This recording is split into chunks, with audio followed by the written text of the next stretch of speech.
Building a solid financial foundation. Usapan natin yan. Lahat tayo gusto nating makaipon, secure ang pamilya, or makapag-invest. Pero minsan, hindi natin alam kung saan magsisimula. Alam mo ba, sa pag-build ng solid financial foundation, dapat mula baba, paakyat. Parang bahay. Kailangan muna ng matibay na pundasyon. Una, kailangan may healthcare. Kasi kahit gaano kalaki ang ipon mo, mauubos yan pag nagkasakit ka. Pangalawa, dapat may life insurance para protected ang pamilya mo. Pangatlo, dapat ma-manage ang utang.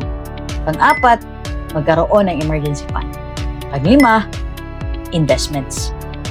Dati, akala ko okay na may investment at ipon naman ako.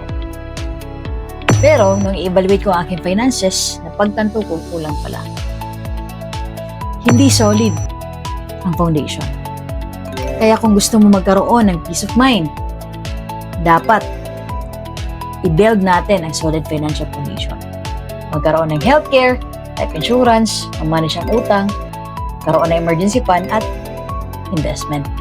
Para anumang financial challenges na dumating sa buhay mo, hindi ka mahirapan financially. Build it strong, build right.